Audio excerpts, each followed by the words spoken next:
네, 뭐 예배는 아무나 오는 건 아니죠. 특별한 분들이 오는 거고, 또 여러분 중에 누구는 더 오늘 특별한 예배가 될 수 있거든요. 그런 면에서 우리 그렇게 서로 인사 한번 하고 말씀 나눕시다. 하나님께서 당신을 부르셨습니다. 그렇게 인사합시다. 하나님께서 당신을 부르셨습니다.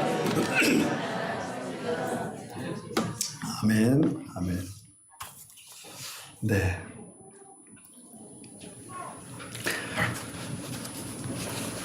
여러분, 신앙이란 관계입니다. 관계. 첫째는 하나님과의 관계이고, 둘째는 사람과의 관계입니다. 그러므로 하나님을 사랑하는 것과 이웃을 사랑하는 것, 사람을 사랑하는 것은 분리되어 있지 않습니다. 오늘 본문이 담겨있는 에베소서의 결론부에서는 부부관계, 부모와 자녀관계, 그 주인과 종의 관계, 이런 관계들을 설명하고 있습니다. 우리가 관계를 맺을 때 가장 가까운 이웃이 누굽니까? 가족, 그리고 친척. 그러니까 우리 삼촌, 사촌, 팔촌 이렇게 확대해 가는 거죠, 점점. 물론 부부는 무촌이고 자녀는 또 일촌이고 그렇습니다. 자, 그렇다면 우리는 인류를 사랑하기 전에, 모든 사람을 사랑하기 전에 가족을 먼저 사랑하는 것을 시작을 해야 됩니다. 근데 이게 지나쳐서 내 가족 외에는 다 필요 없어? 이건 또 아니죠. 이건 가족 이기주의입니다. 가족 이기주의. 자, 그럼에도 우리 한국교회는 그동안 교회 생활은 많이 강조한 건 사실입니다. 그러나 신자들의 가정생활은 간과한 경향이 있습니다. 그래서 오늘날 많은 그리스도인 가정의 후유증들이 있다고 분석할 수도 있습니다. 특히 오늘 어린이주일을 맞았습니다. 여러분, 주 안에서 자녀란 무엇인가? 부모란 어떤 존재인가를 다시 한번 좀 생각을 해야 할 시간입니다. 자녀를 주 안에서 양육한다는 것은 누구에게나 숙제입니다. 가장 풀기 어려운 숙제이고 누구도 장담할 수 없는 과제이고 그렇습니다. 신학교에서도 그런 말 합니다. 목회 중에 가장 어려운 목회는 가정 목회다, 이런 말을 듣습니다. 자녀 목회다, 그건 풀기 어려운 과제다, 이런 얘기를 들은 적이 있습니다. 여러분, 맞습니다. 그래서 자녀는 낳는 일도 어렵지만 키우는 일은 더 어렵습니다. 훨씬 어렵습니다. 자, 이 문제에 대해서 성경은 어떻게 말할까요? 사도 바울은 간단하지만 분명하게 언급을 합니다. 오늘 에베소 6장 4절이 대표적인 얘기 같아요. 또 아비들아, 너희 자녀를 노엽게 하지 말고 오직 주의 교훈과 훈계로 양육하라. 이 구절은 두 가지를 권고합니다. 그렇게 하지 말라, 그리고 이렇게 하라. 이렇게 두 가지입니다. 먼저 제시하는 것은 하지 말라는 것인데요. 뭘 하지 말라는 거죠? 네, 너희 자녀를 노엽게 하지 말라고 얘기합니다. 이 말은 너희 자녀를 경록케 하지 말라, 화나게 하지 말라, 원망하게 하지 말라로 번역될 수도 있습니다. 보십시오. 성경은 자녀에게 훈육을 할 것을 이제 전제합니다. 권고합니다. 그러나 원망을 일으키지 않을 방식으로 하라는 말씀을 꼭 뒤에 붙여놓습니다. 저는 이 구절을 묵상하다가 새삼 발견한 게 있습니다. 뭐냐면 이 내용이 1차적으로는 아버지들에게 주어진 권고라는 거예요. 부모라기보다는 아버지. 보십시오. 그렇게 있잖아요. 또 아비들아, 너희 자녀를 노엽게 하지 말고. 물론 어머니들은 자녀를 노엽게 해도 돼, 그런 의미는 아닙니다. 그러나 대부분의 경우 자녀에게 분노를 발산하는 것은 누구죠? 아버지입니다. 저를 보면 다 아버지들이에요. 사실 어머니들은 이미 그 아이를 태중에 10개월씩이나 품고 있었거든요. 엄마는 참 인고의 세월로 연단이 된 존재예요. 인내로. 그러나 그런 면에서 아버지들은 참 택도 없이 부족합니다. 그 사실이죠. 택도 없이 부족해요. 한 아버지가 쓴 글을 봤습니다. 나는 아이가 30분 이상 울면 화가 치민다. 1시간 이상 울면 분노한다. 근데 아내는 2시간도 3시간도 참고 달랜다. 아니 끝도 없다. 이렇게 쓴 걸 봤어요. 제가 그 글을 보면서 무지 공감을 했습니다. 그러면서 부끄러운 추억, 기억이라고 떠올랐는데, 신학교 시절에 사당동 월세방에 살고 있었습니다. 근데 겨울밤 방에 우이풍이 워낙 센 거예요. 아이가 코가 메어서 울기 시작하고 그치지 않고 바로 그 마루 건너편이 주인 댁방인데 신경이 무지 쓰이는 거예요. 애가 신경 쓰이는 것이 아니라 주인 신경 쓰이는 거예요. 그리고 내일 수업도 있는데 막 그런 생각나니까 짜증도 나고 애는 계속 울어대고 저는 화가 나고. 근데 애기 엄마는 다르더라고요. 엄마는 아이를 저녁 내내 보듬다가 아이디어로 포대기로 휴장이랄까요? 그걸 쳐서 만드니까 그것도 아늑해지죠. 그러니까 드디어 잠잠해졌습니다. 늦은 밤에. 다른 아빠들은 어떤지 모르겠는데 저는 정말 1시간 이상은 못 찾겠더라고요. 도저히 못 찾겠더라고요. 자, 왜 본문은 노엽게 하지 말라는 말씀을 시작하는가? 아버지들이 여기서 실수할 가능성이 높기 때문이에요. 이 부분에서. 그것은 아이를 함부로 대함을 의미합니다. 비록 아이라 할지라도 생각이 있고 인격이 있습니다. 네. 그래서 함부로 노엽게 해서는 안 된다는 뜻이죠. 그런데 이 말씀이 주어지는 그 당시 사회에서 이런 식의 가르침은 생소한 것이었어요. 생뚱맞은 거였어요. 왜? 아이들은 인격이 없는 존재라고 여겨졌거든요. 그리고 당시 로마 사회에서는 아버지가 자녀에 대해서 절대적 권위를 가지고 있었어요. 절대적 권위를. 근데 그건 사실은 틀린 것입니다. 주 안에서 부모들은 자녀를 한 인격체로 대해야 된다는 입장입니다. 특히 아버지들은 더욱 그래야 돼요. 자녀의 원 생명의 소유권자는 하나님이시고 이들은 하나님의 형상이거든요. 자, 그러면 무엇이 자녀를 노엽게 하는가를 몇 가지 좀 챙겨보도록 하겠습니다. 첫 번째 말하고 싶은 것은 지나친 간섭이에요. 지나친 간섭. 부모는 자녀보다 삶의 경험도 많고 지혜도 많죠.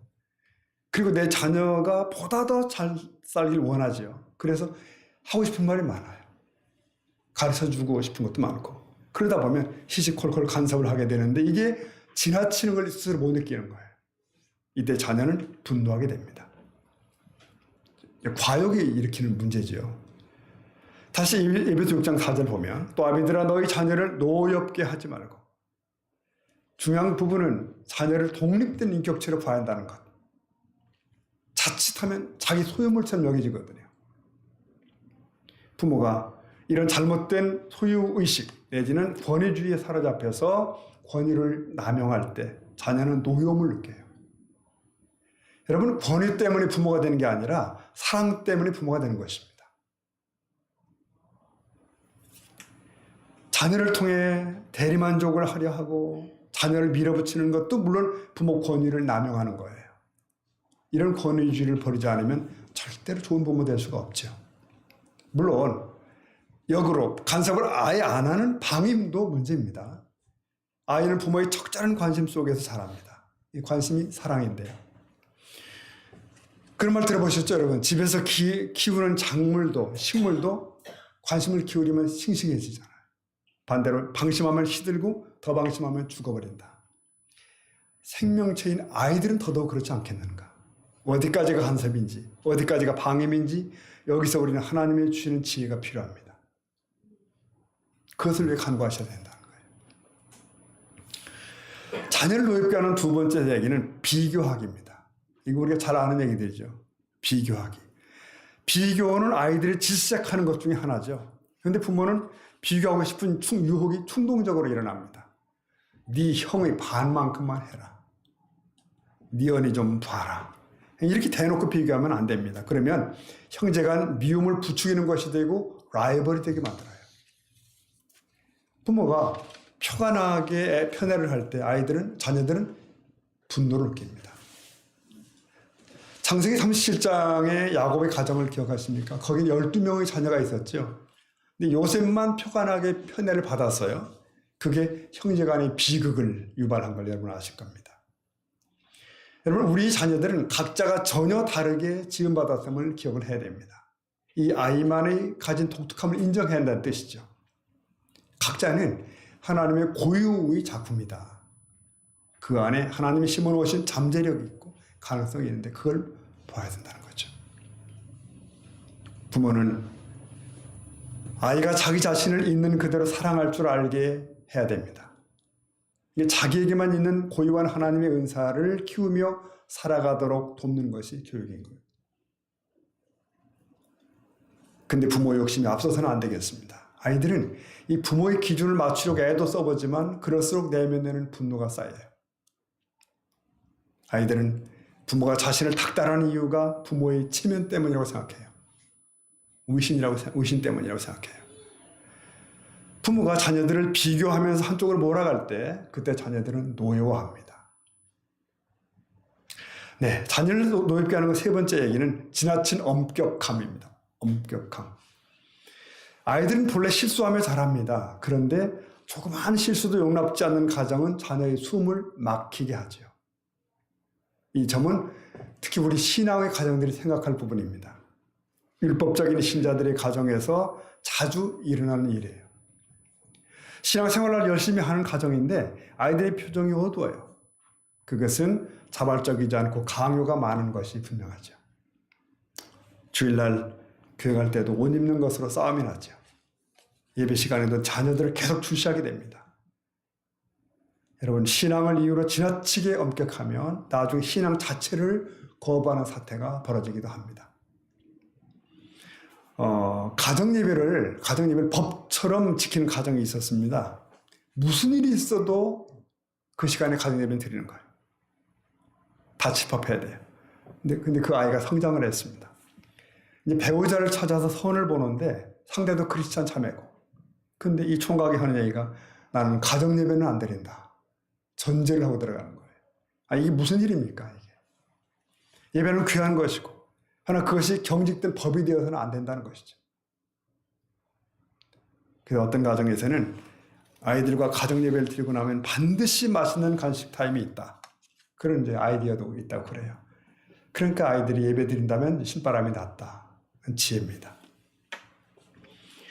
여러분, 지나치게 엄격한 부모가 자주 빠지는 함정은 언어 폭력입니다. 자녀들에게 모욕적인 언사를 사용할 때 자녀들은 노여움을 품습니다. 자녀를 무시한 말, 저주와 악담을 퍼붓는 것은 자녀의 가슴에 분노를 남겨놓습니다. 네, 말은 생각보다 힘이 강해요. 잠언 말씀 보면 18장 21절 말씀인데요. 자, 읽어볼까요? 시작. 죽고 사는 것이 혀의 열매를. 네, 이게 사람이 죽고 사는 것이 혀의 권세에 있다. 그래, 어떤 말은 아이를 살리기도 하고 어떤 말은 아이를 죽이기도 한다는 거죠. 근데 그 말이 일평생 남아서 영향을 미치는 거예요. 그러므로 언어의 폭력, 언어 학대를 조심해야 된다. 네, 감정이 잘 다스려지지 않을 때는 차라리 말을 하지 않는 편이 낫다고 합니다. 침묵. 본문이 우리에게 가르친 바는 부모들이 자녀를 훈계는 하되 화나게 해서는 안 된다는 것이에요. 그러니까 부모가 사랑이 아니라 혈기를 부리며 징계할 때 자녀들은 노여움을 느낍니다. 또 잘못한 것보다 분명 과한 징계라고 여겨질 때 자녀를 심히 노엽게 만들죠. 합당한 책망이나 징계는 부모의 사랑이기 때문에 노여움을 타지 않습니다. 그러나 사랑 없이 행하는 징계는 자녀를 노엽게 해요. 징계할 때는 또 공정하고 바르게 해야 된다는 거예요. 여기서 징계하라는 말은 화를 내라는 것이 아니고요. 불같이 화를 내고 지나치게 때리는 것은 징계가 아니라 폭력입니다. 징계할 때는 평소보다 더 부드럽고 온유해야 된다고 성경은 얘기합니다. 온유. 너의 행복을 위해 징계한다는 것을 자녀로 알게 해야 된다는 그런 뜻이죠. 여러분, 부모와 자식 사이의 가장 중요한 관계는 서로 마음이 통하는 것이랍니다. 마음. 엄마가 왜 지금 저러고 한다 알아요. 아버지가 왜 저 말을 하는지를 알게 된다는 거죠. 근자의 친구 목사로부터 들은 얘기입니다. 그러니까 한 교수 부부가 있는데 신앙생활을 참 잘한대요. 근데 그 집에 늦도록 자녀가 없습니다. 참 그러다가 참 늦둥이로 딸을 낳았어요. 얼마나 감사하고 얼마나 귀한지, 얼마나 귀하게 길렀는지. 근데 그런 그 딸이 9학년이 되었답니다. 그러니까 우리나라로 치면 중3쯤이죠. 네. 아이가 돌변해버린 거예요. 그래서 그 부모의 표현 그대로 말하면은 세상에서 가장 악한 짓은 다 골라서 하고, 악한 말도 가장 악한 말을 찾아서 하고, 저건 딴 아이지 우리 애가 아니야. 이걸 좀 어쩌면 좋지. 이렇게 됐다는 거예요. 근데 그 목사님의 조언이 이렇습니다. 딸에게 그렇게 느껴지게 또는 그렇게 들려지게 하라는 거죠. 네가 반듯하게 가면 좋겠다. 하나 네가 그러지 못해도 아빠 엄마는 너를 사랑한다. 세상 무엇보다 너를 사랑한다. 너를 위해 기도하고 있다. 그렇게 말해주라고 조언을 했다고 그래. 요지는 내가 형편없어도 그럼에도 나의 부모님은 나를 사랑하는구나. 이 확신을 아이에게 남겨줘야 한다는 거예요. 어떤 경우에도. 맞죠? 네, 부모가 정말 자신을 사랑한다는 것을 자녀가 느낄 수 있어야 된다. 그런 얘기입니다.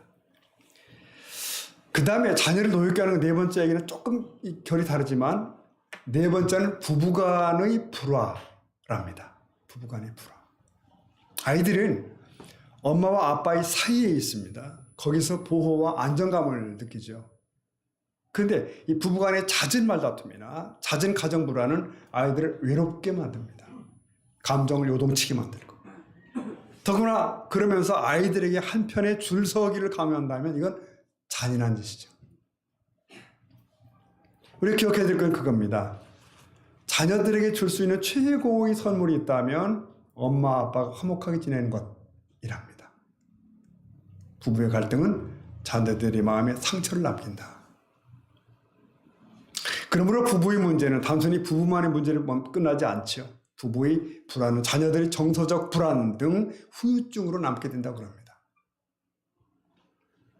특히 아버지가 어머니를 사랑하고 돌보지 않으면 자녀들은 노여움을 느낀다는 말이 있습니다.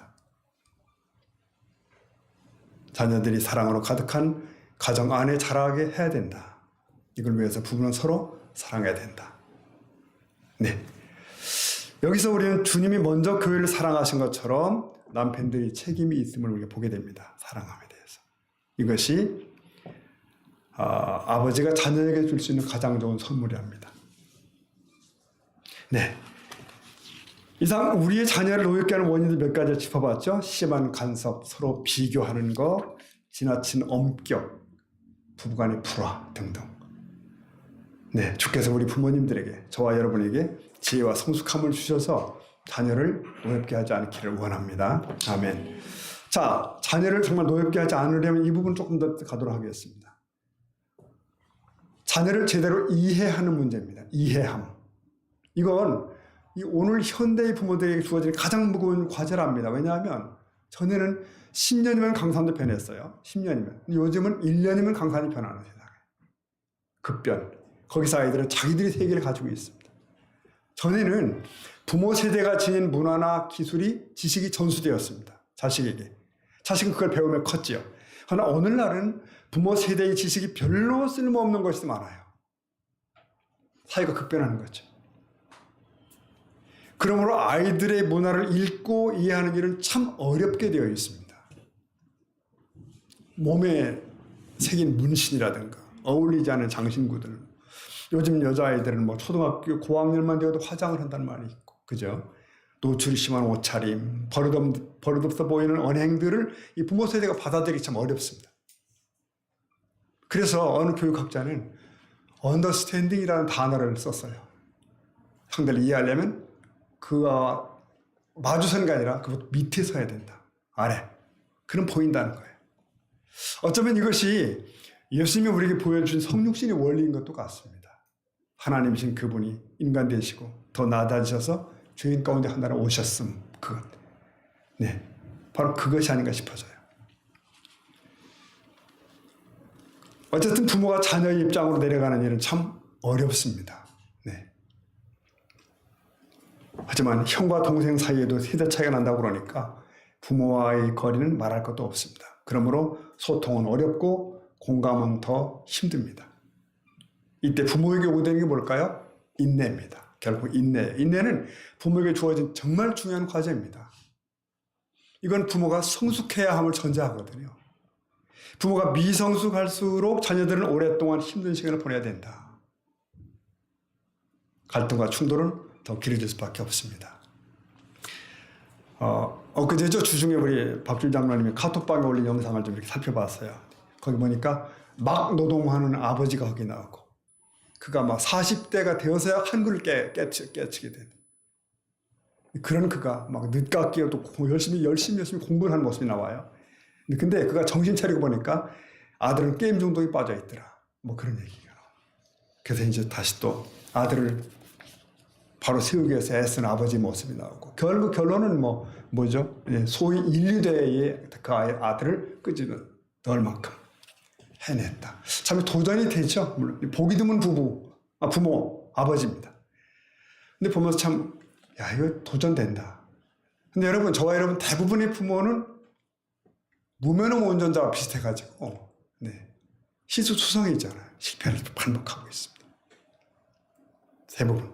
근데 참 여러분, 그래도 감사할 건 있습니다. 뭐냐면, 우리 성도들은 성령님이 주시는 지혜를 구할 수가 있어요. 그 인도하심에 순종하면 답이 나오는 거예요. 승리가 있습니다. 근데 그 시간은 인내의 시간이고, 그 시간을 메꾸는 작업은 또 부모의 몫이에요. 그동안은 인내해야죠. 그래서 가정은 어쩌면 부모의 신앙과 인격 훈련의 치열한 현장이라고 말할 수도 있습니다. 아이들이 도대체 마음에 안 드는 행동을 할 때 부모는 시험대에 올라요. 분노는 쉽습니다. 그러나 절제하고 인내하는 것은 참 어렵습니다. 그야말로 부모로서 내가 죽는 일이기 때문이에요. 부모가 만능 게 아니지 않습니까? 때로는 부모도 자녀에게 사과할 필요가 있습니다. 실수를 시인하는 거죠. 십자가의 길은 선교제만 있는 것이 아니다. 자녀들을 양육하는 가정 현장 속에서도 십자가가 필요합니다. 자, 좋아요. 본문이 말하는 첫 번째 권고가 하지 말라. 자녀를 노엽게 하지 말라 했다면, 이 두 번째 핵심은 이렇게 하라는 거잖아요, 지금. 즉, 뭐죠? 주의 교훈과 훈계로 양육하라. 주의 교훈과 훈계 뭘까? 교훈과 훈계는 차이가 있습니다. 교훈은 예방적 차원의 문제라면, 훈계는 치료적인 면이 있습니다. 후속적인. 자녀가 바르게 살아가도록 교훈을 주어도 그 가르침대로 살지 못하고 옆길로 빠질 때가 있잖아요. 그때 뭐가 필요하죠? 훈계가 필요합니다. 주의 교훈과 훈계란 부모의 철학이나 신조가 아니고요. 자녀 교육의 기준은 언제나 하나님의 말씀이어야 된다는 것을 의미합니다. 주의 교훈. 여러분, 꼭 우리가 한 가지 잊지 않아야 되는 것은 부모의 잔소리 가지고는 자녀의 인생을 바꿀 수가 없다는 것입니다.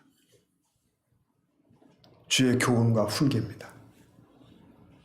이것은 세속적 교육 방식과 구별됩니다. 교육의 주도권을 주님께 맡기는 거예요. 자녀들 스스로가 주님의 인도와 통제 가운데 들어갈 수 있도록 부모는 돕는 역할을 해야 되는 것이고요. 이 점에서 부모는 자신의 한계를 인정해야 됩니다. 부모도 절대로 완전치 않죠. 자신이 불완전한 틀 속으로 자녀를 집어넣으려고 할수록 위험한 일이 발생합니다. 특히 이 부모가 가진 이 편견, 잘못된 가치관, 이걸 심어주지 않도록 해야 된다는 거죠. 자칫하면 어떻게든 성공해야 된다, 무조건 경쟁에 이기면 이겨야 된다 등등 이런 잘못된 세속적 가치관을 심어줄 수가 있거든요. 자녀의 삶을 바꿀 힘은 세속적인 이런 가르침이 아닙니다. 여러분, 우리가 자주 듣는 아는 유명한 링컨 대통령의 일화잖아요. 링컨이 10살 때 어머니가 세상을 떠나시고, 가난한 이 어머니는 내게 성경을 남겨준다고는 유언을 남겨 떠나시죠. 링컨은 그 하나님 말씀을 붙들고 평생을 살고요. 결국 그는 후대에도 존중받는 세계적인 정치인이 되죠. 결론은 하나님의 말씀의 능력입니다. 부모가 자녀에게 어떤 유산을 남겨줄 것 없다 할지라도 그렇게 안타까워할 필요는 없는 것 같아요. 다른 것을 못 주어도 한 가지 분명한 것을 물려주면 됩니다. 바로 하나님의 말씀입니다. 그 말씀 물려준다면 그 다음은 염려할 필요가 없대요. 왜? 그 말씀이 아이의 인생을 책임져 주기 때문입니다. 이 부분 좀 더 생각하고 매듭하겠습니다. 징계는 있는가? 성경은 체벌을 인정하는가? 잠언 13장 24절에 보면 이런 말씀이 있습니다. 매를 아끼는 자는 그의 자식을 미워함이라. 네, 읽어볼까요?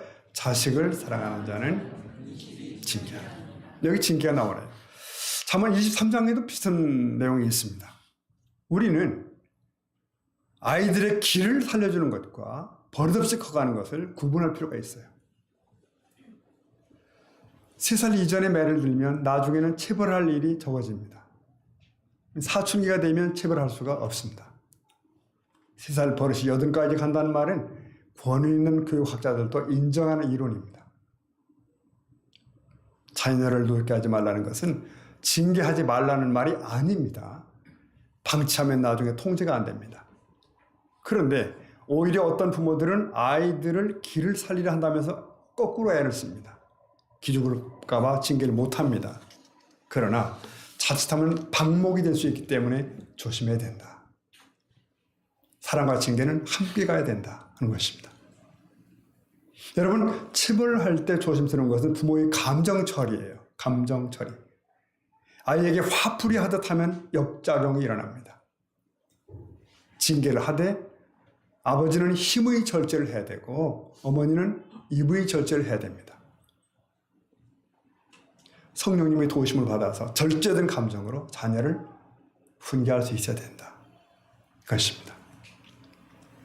사랑하는 여러분, 우리 자녀들은 생각보다 빨리 부모의 품을 떠납니다. 그래서 자녀는 내 집에 잠시 머물다가 떠나는 귀한 손님이다, 이런 말도 있잖아요. 자녀들이 그 곁에 있을 때가 타이밍이라는 거죠. 그때 사랑으로 보듬고 훈련을 받게 해줘야 된다. 그러면서 자녀들은 하나님이 우리에게 맡겨주신 한시적 책임입니다. 하나님의 자비와 긍휼을 구하는 겸허함을 가지고 자녀들을 상대하고 자녀들을 보살펴야 됩니다. 꼭 기억해야 되는 것이 하나 있습니다. 이 자녀 교육의 어려움은 부모들 자신이 죄성을 가진 연약한 인간이기 때문입니다. 뿐만 아니라 아이들 역시 죄성 아래에 있다는 것이죠. 그러니 어렵습니다. 특히 사춘기를 둔 부모들은 첨예한 전쟁을 벌이고 있습니다. 이때 갈등은 불가피하죠. 부모와 자식 간의 주도권 싸움이 벌어지고, 여러분, 부모가 집에서 순교를 경험하게 돼요. 사람의 힘으로 안 된다는 걸 인정해야 됩니다. 구약의 인물 중에 사무엘을 여러분 기억하십니까? 참 특이한 경우예요. 이 사람은 일찍부터 부모의 곁을 떠나서 성전에서 자란 그런 아이입니다. 그러나 얼마나 귀한 인물로 자랐는지 하나님이 그를 양육해 주신 줄 믿습니다. 우리는 하나님의 지혜를 간구하는 겸손이 필요해요. 그리고 거기에 순종하는 자세도 필요합니다. 자, 오직 주의 교훈과 훈계를 양육하라는 이 말씀은 저와 여러분 부모에게 부담이 됩니다. 그렇게 하려면 먼저 부모 자신을 돌아봐야 되기 때문에, 부모 자신이 말씀대로 살지 않으면 사실 어떤 의미도 위력이 없습니다. 부모가 무엇을 보여줄 것인가가 참 중요하죠. 왜? 자녀들은 부모가 보여준 대로 따라오게 되기 때문에 그렇습니다.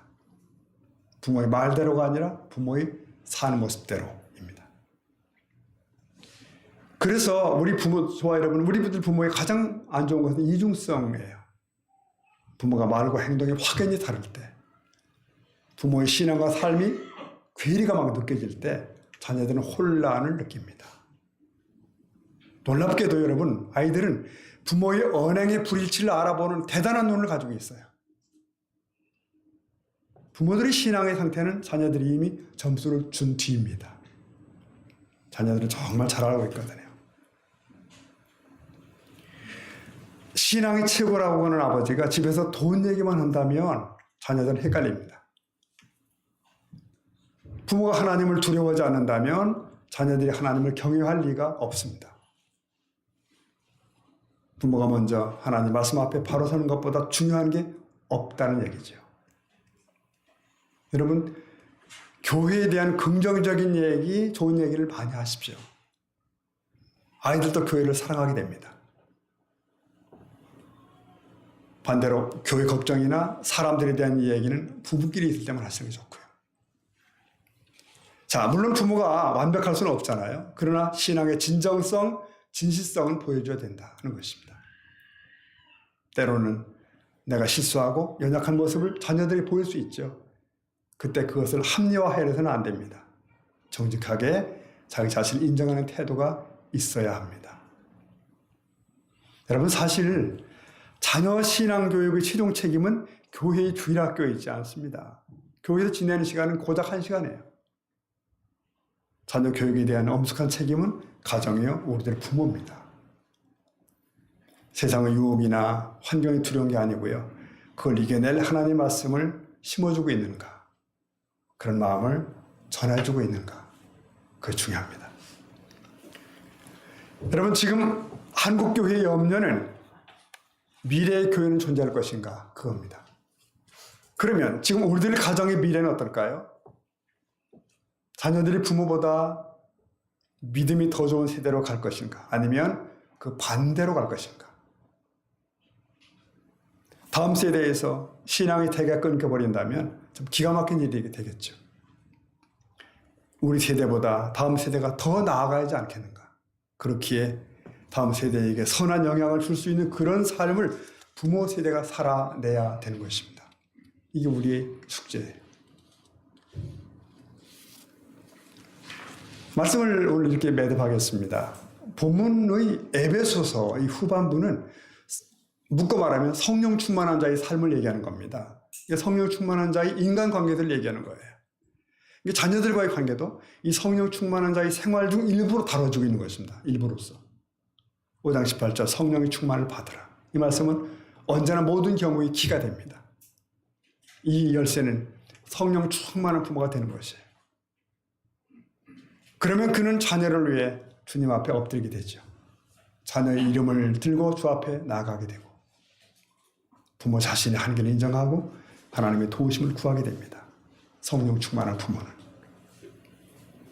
부모로서 최선을 다하지만 모든 것을 하나님 손에 맡깁니다. 시편 127편 1절 말씀 보면 우리 같이 읽어볼까요? 시작. 여호와께서 집을 세우지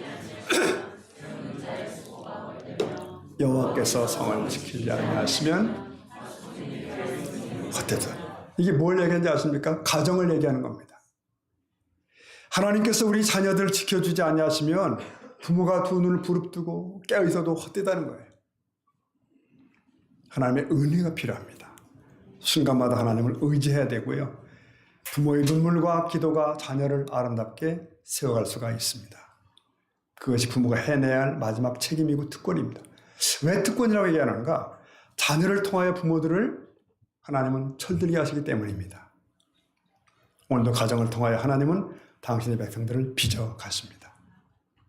저와 여러분의 가정이 그 복된 현장이 될 수 있기를 우리 주님의 이름으로 축복합니다. 아멘. 같이 기도하겠습니다. 여러분, 우리는 오늘 가정의 달 어린이 주일을 맞으며 잠시 우리 가정과 자녀들, 우리 주님 함께 생각하고 잠시 묵상하면 좋겠습니다.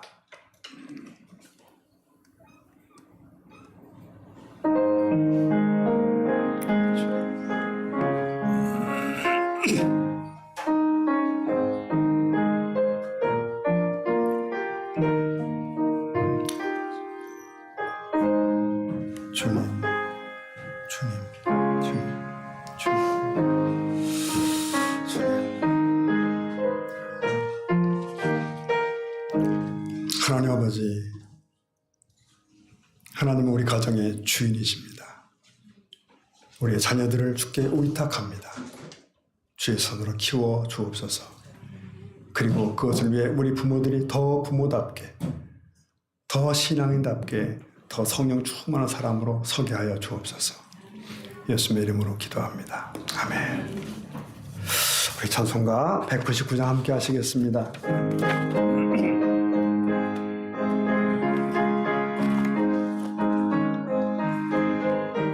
나의 사랑하는 책, 나의 사랑하는 책, 비록 헤어졌으나 어머니 무릎 위에 앉아서 재미있게 듣던 말, 그때 이름 지금도 내가 안고 기억합니다.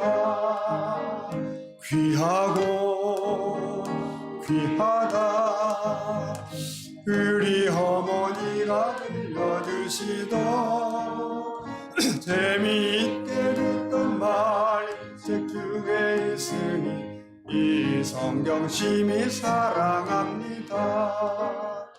옛날 용맹스럽던 다니엘의 경험과 유대 임금 바윗 왕의 역사와 주의 섭리 엘리야 바람 타고 하늘에 올라가던 이를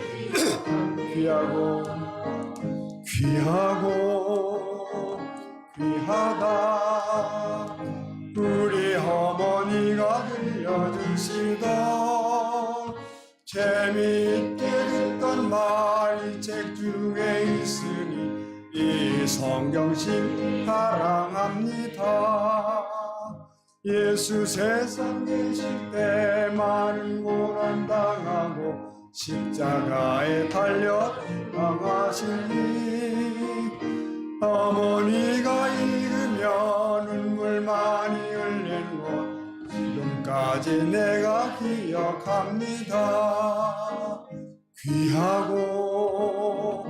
귀하다 그래요 들려주시던 재미있게 듣던 말이 책 중에 있으니 우리 모두 4절 일어나서 봉헌하며 부르겠습니다. 그때 일은 지나고 나의 은혜와 나오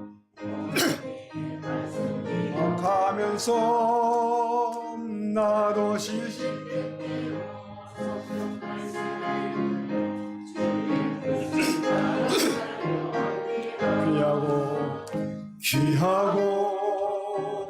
귀하다 우리 어머니가 들려주시던 재미있게 듣던 말이 중에 있으니 이 성경심 사랑합니다. 아멘. 하나님, 저희들 또 저희 부모들 모두 성경을 심히 사랑하는, 하나님 말씀을 심히 사랑하는 부모들 다 되게 하여 주옵소서. 성령으로 충만한 자가 되어서 우리 자녀들을 품에 안고 남는 주님의 사랑을 저희들이 가슴에 부어 주옵소서. 사랑하는 성도님들이 가정에, 우리들이 교회에, 그리고 이 시대에 자라고 있는 모든 우리의 자녀들을 축복합니다. 엇나가지 않게 하시고 하나님의 진리 안에 머물게 하시고 저들의 이름을 주님의 생명책에 기록된 바 된 복된 자녀들 다 되게 하옵소서. 이 아침에 드려지는 예물과 우리의 마음을 받으시고 주님 나라의 아름다운 것들을 답하여 주시며 하나님이 우리의 삶의 주인 되심을 고백하는 삶을 살아내는 간증자들이 다 될 수 있도록 우리 모든 성도님들의 삶을 축복하여 주옵소서. 지금은 우리의 생명이 되시는 우리 주님 예수님의 귀하신 은혜와 아버지 하나님의 사랑과 성령의 충만하심이, 교통하심이 이 아침 저 앞에 경배하며 복된 가정 되기를, 복된 자녀들 양육하기를 소원하는 하나님의 귀한 자녀들 머리 위에 영원히 함께 하시기를 간절히 축원하옵나이다. 아멘.